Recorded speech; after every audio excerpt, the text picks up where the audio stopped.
Après avoir vu la définition d'une fonction de classe C1 de plusieurs variables, eh bien on va avoir une propriété qui va être fondamentale, qui va être le développement limité à l'ordre 1 d'une fonction de classe C1 sur un ouvert. Je prends oméga un ouvert de Rp et f une fonction de plusieurs variables définie sur oméga et de classe C1 sur oméga. Eh bien je prétends que pour tout A dans oméga, on a le développement limité à l'ordre 1 de f au voisinage de A, qui est que si h, je l'écris h1 hp, f de A plus h, s'écrira f de A plus la somme de j égale 1 à p de la dérivée partielle de f par rapport à la jm variable en A fois la jm coordonnée de h, plus un petit taux de la norme de h quand h tend vers 0. Donc voilà ce qu'on appelle le développement limité à l'ordre 1 d'une fonction de classe C1 au voisinage d'un point. Alors une remarque tout de suite qui va être fondamentale, c'est que le caractère C1 va impliquer la continuité. Pourquoi? Parce que dans mon développement limité à l'ordre 1, tous ces termes-là, que ce soit la somme des d rond j f en A fois hj plus un petit taux de h, quand h tend vers 0, ça tend vers 0. Un petit taux de norme de h, déjà la norme de h tend vers 0. Donc c'est la norme de h fois quelque chose qui tend vers 0, donc ça tendra, j'ai envie de dire, doublement vers 0, parce que la norme de h tendra vers 0 et ce qui est multiplié aussi. Et les hj tendent vers 0 quand h tend vers 0. Donc ceci tend vers 0, ce qui donne que f de a plus h tend vers f de a. Et donc grâce au développement limité à l'ordre 1, j'obtiens qu'une fonction de classe C1 sur oméga est continue sur oméga. Alors qu'on avait vu que l'existence d'une dérivée selon tout vecteur ou l'existence d'une dérivée partielle selon chaque coordonnée en tout point de oméga ne suffisait pas à garantir la continuité, et bien là le caractère C1 va garantir la continuité d'une fonction. Alors, encore faut-il démontrer ce développement limité à ordre 1. Alors la démonstration n'est pas si évidente que ça, d'ailleurs elle est écrite dans le programme comme non exigible, mais on va quand même la faire. Donc je vais travailler avec un vecteur V, avec une norme sur Rp qui est la norme de V qui vaut la somme des modules de VI pour I allant de 1 à P, autrement dit c'est la norme 1, mais de toute façon on pourrait travailler avec toutes les normes puisqu'en dimension finie toutes les normes sont équivalentes et le petit taux de la norme de H qu'on obtient là est indépendant de la norme choisie. Donc je vais le faire pour cette norme là qui est la norme 1 sur Rp. Donc je fixe un A dans oméga. Comme oméga est un ouvert, je peux approcher de A en restant dans oméga dans toutes les directions, c'est-à-dire que si je peux trouver un R strictement positif, c'est-à-dire que si la norme de H est plus petite que R, A plus H sera encore dans oméga. Et donc je pose un H tel que la norme de H soit strictement plus petite que R. Et je vais appeler pour tout J allant de 0 à P, Kj, le vecteur H1 jusqu'à Hj, puis que des zéros, avec comme convention que K indice 0, c'est le vecteur nul. Et donc on voit que la norme de Kj, qui vaut la somme des modules de Hi pour I allant de 1 à J, est plus petite que la somme des modules de Hi pour I allant de 1 à P, donc c'est plus petit que la norme de H, et donc c'est plus petit que R. Donc les A plus Kj appartiennent à tous à oméga. Et l'idée, ça va être que dans mon accroissement f de a plus h moins f de a, je vais l'écrire comme f de a plus kp moins f de a plus k0, et je vais faire apparaître une somme télescopique en écrivant que c'est la somme de j égale 1 à p de f de a plus kj moins f de a plus kj moins 1, par télescopage.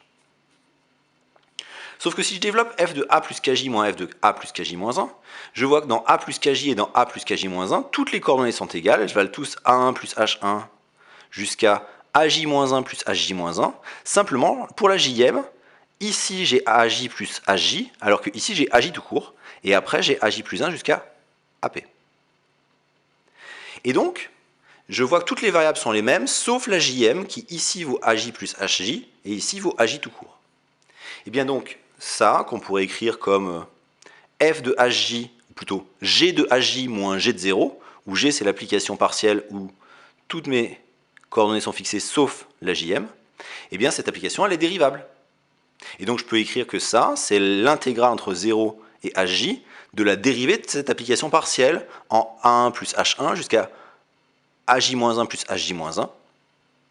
Et donc cette dérivée, ce serait la dérivée partielle par rapport à j en f, en a1 plus h1 jusqu'à aj-1 plus hj-1, hj plus t, jusqu'à ap dt.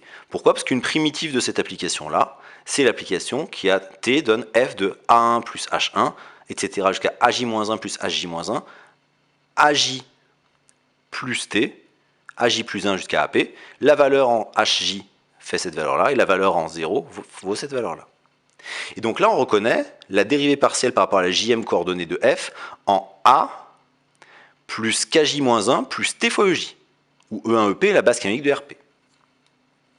Ainsi, quand je regarde la partie qui est dans mon développement limité, je vais retrancher cette quantité-là, et je vois que je peux interpréter f de a plus h moins f de a moins la somme des hj des ronds j de f en a comme une somme où apparaît cette intégrale-là, Et là, j'ai une constante indépendante de t. Si je l'intègre pour t entre 0 et aj, j'obtiendrai le aj fois ça. Et donc le but, c'est de montrer que cette quantité-là est un petit taux de la norme de h quand h tend vers 0. Bien, comme epsilon est strictement, je fixe un epsilon strictement positif, et j'utilise la continuité de d rond f par rapport à la jm variable, qui est continue en A, puisque f est de classe C1.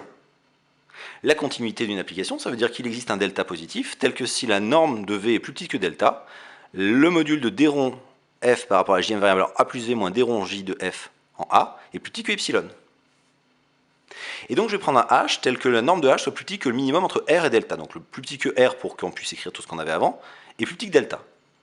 Eh bien je prétends que pour tout j entre 1 et p, la norme de kj-1 plus tej, qui vaut la somme des modules de hi plus module de t, comme t est entre 0 et aj, alors j'ai mis avec des flèches comme ça parce que je ne sais pas si aj est positif ou pas, mais c'est plus petit que t, c'est plus petit que aj, et c'est plus petit que la norme de h, qui est plus petit que de delta. Et donc, le module de ce qui est dans l'intégrale est plus petit que epsilon. Donc ainsi, le module de ce qui est dans l'intégrale est plus petit que epsilon. Mais par inégalité sur les intégrales, le module de l'intégrale est plus petit que l'intégrale du module, alors sous réserve que les bornes soient bien ordonnées, mais de toute façon j'aurai un module de aj qui va apparaître, et comme ce qui est sous l'intégrale est plus petit que epsilon, ce sera plus petit que epsilon fois aj. Et donc par inégalité triangulaire, le module de f de a plus h moins f de a moins la somme des aj d rond f par rapport à la jm variable en a est plus petit que epsilon fois la somme des modules de aj. Mais la somme des modules de aj, c'est la norme de h. Et je vais donc bien montrer que quel que soit epsilon, il existait un nombre réel positif, tel que si h était en norme plus petit que ça, le module de cette différence était plus petit que la norme de h fois epsilon, ce qui montre bien que cette quantité-là est un petit taux de la norme de h quand h tend vers 0. Donc on a donc bien montré que f de a plus h moins f de a moins la somme des aj d rond f par rapport à la jm variable en a est un petit taux de la norme de h quand h tend vers 0. Autrement dit, on a montré le développement limité à l'ordre 1 d'une fonction de classe C1 sur un ouvert de RP.